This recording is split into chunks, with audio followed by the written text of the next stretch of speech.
Hey, what's up, TruExperience Nation? I'm Richie, here to help you learn how to experience the absolute most out of life simply by sharing what I'm executing on, what's working for me based off things I've learned from podcasts, books, and own personal experiences. Today we are going to continue on in the book 30 Days to a Better You by Tiffany Malott. We're on lesson 17. Finish what you started. I do want to start by saying, if you're new around here, welcome. Thank you so much for tuning in. Make sure to, subscribe to the channel, like the video, follow the page wherever you're seeing this at so that you don't miss an upload.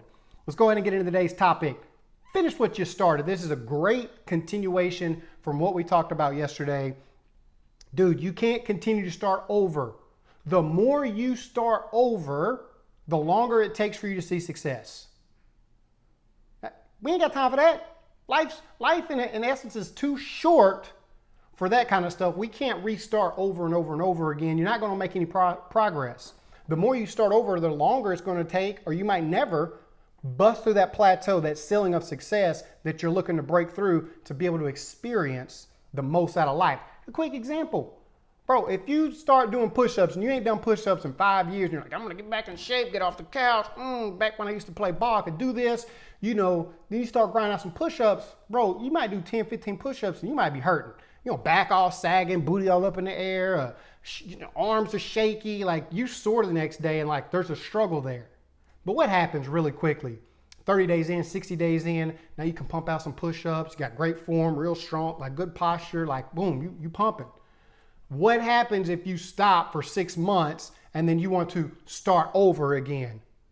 You're not going to start at the exact same place than when you left off 6 months prior. You're going to have to start that process of building those muscles all over again. And then what happens if you do it for another 30, 60 days and then you take another break? You're not building the right momentum. You get up momentum and then you lose it and then you start it over. And I get it, okay? I know why we do that. That's why January 1st and New Year's is always just full of resolutions and goals, because there's something magical about new possibilities, about that fresh start, about, you know what, all my mistakes, let's leave it back here in the past. Let's move forward and achieve this thing that I want to get done. You're excited. You get your new notebooks out. You get your new workout equipment. You buy the gym membership. You're all excited and set up and ready to go. There's an excitement there to something new and something fresh. And so the problem is, that people have, and I got this as a quote from the book, The One Thing. I either got it from the podcast or the book. But the author says something like, people don't achieve the level of success they want because they can't endure the monotony of success. Something along those lines, but the main point is, dude, over time, things get boring. It's just doldrum. Like, you say consistency works, but to be consistent is to be boring. Like, it can be boring. Like, I'm just doing push-ups and, I'm 30 days in and like, I'm just going to quit doing this. Well, the success leads from pushing through. The success leads from continuing on. And we have to understand that. If we know that going in, that when things get boring, that's a good thing. It becomes a habit. It becomes your behavior. It becomes something that you're doing so much. It's simple. You don't even have to think about it. That's why it's so important to find new little ways to challenge yourself on your path. New little ways to win, small little goals here and there to achieve that makes it not so boring. Another quick example of this is if you had to dig a hole 3 feet deep to get to, a gold bar or some kind of special rock or water or oil or something. All right, doesn't matter. The point is, you got to dig a hole 3 feet deep. And let's say you start digging a hole and you get down 6 inches and you're like, there's some gravel, bedrock right here. Like, I don't have to push through that. Let me just start a new hole. Might be better dirt over here. And you start digging a hole and you get down 6, man, there's some roots over here. I don't feel like fooling with that. Then you start over here and you start digging and you're like, man, look, there's cars driving by over here watching me and I don't feel comfortable. Like, it's high. There's no shade tree over here. Let me start a new hole. Like, you keep finding these reasons and circumstances to start a new hole. Well, here's the funny thing. Bro, you might start 20 holes. You might dig 2 feet, 1 foot, 6 inches, all these very different spots, but you never get down to 3 feet, even though you've actually dug about 10 feet worth of holes. Y'all see what I'm saying? Man, I hope that makes sense. You spend all this time digging down and you quit and start over and then start over. Well, all that progress you've done, you're losing. And you're just doing the same progress every single time. That needs to stack, baby. We got to put that on top of each other. So let's quit the redos and the excitement of restarting and redoing stuff and start focusing on finishing, continuation. Finish what you started. The second point I want to make behind this is if you're failing and you're starting over, you're cheating somebody else. Richie, man, what you mean? You are cheating somebody else because you're not succeeding. Because if you're not succeeding, you're failing. And if you're failing, you're cheating somebody else. And what that means is think about any time in your life when you might have been inspired by somebody else that you maybe didn't even know because they were able to push through or persevere or show up every day. And somehow they got on your radar and they impacted you to do something great or maybe to give back or to improve your life or to change your relationship or whatever. And you didn't even know that person.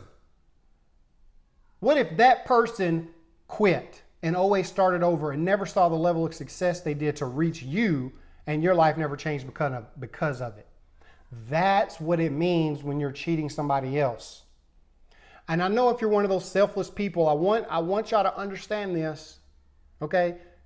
But it's not all about me, man. That's selfish. It's not about me. It's about others. It's about my kids. It's about my significant other. It's about my employee. Like, I'm just all about them. That's awesome. That's great. I encourage that. I think everybody should be that way. The world would be a better place if it was.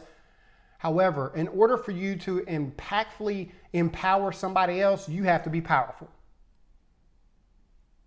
You have to have power and get success yourself so that you can give more fruitfully to other people in whatever area that is. Your story might be unique to you, but your struggles, man, other people have experienced some form of your struggle.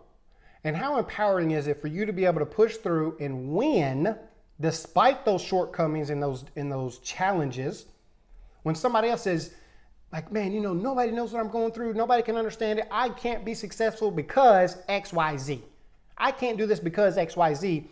But then all of a sudden they come across somebody that's like, wow, that person had the same challenges I have or greater, and they were managed to be successful. If they can do it, then I can do it too. There's a chance, there's a possibility. It starts to open up the door, all thanks to somebody not quitting. All thanks to somebody not starting over. So guys, somebody's waiting for you to be successful. Whether it's your kids or whoever. So go out there and get that success and do that by not starting over. The word of the day is persistency. Lack of persistence is one of the major causes of failure. Right? You keep failing because you're persistent. That doesn't mean showing up when you're pumped up, motivated, or in the mood, or excited, or when things are fresh. And that means showing up when you're not in the mood. That means showing up when you don't want to do anything, when you're not feeling good, maybe when it is late at night, when circumstances are holding you back and you got all these different distractions and you have reasons not to push through, but you still push through. That's persistence. That's one of the keys to being successful and not failing. So if you don't want to fail, learn to be persistent. And if you're persistent, you're not going to start over all the time. So guys, I want you to be able to experience your most life. That's the way to do it. Thank y'all so much for tuning in. Remember to follow this page or subscribe to this YouTube channel so you don't miss an upload. We'll be back tomorrow with lesson 18. Hope you have a wonderful day, guys. Until next time, I'm out.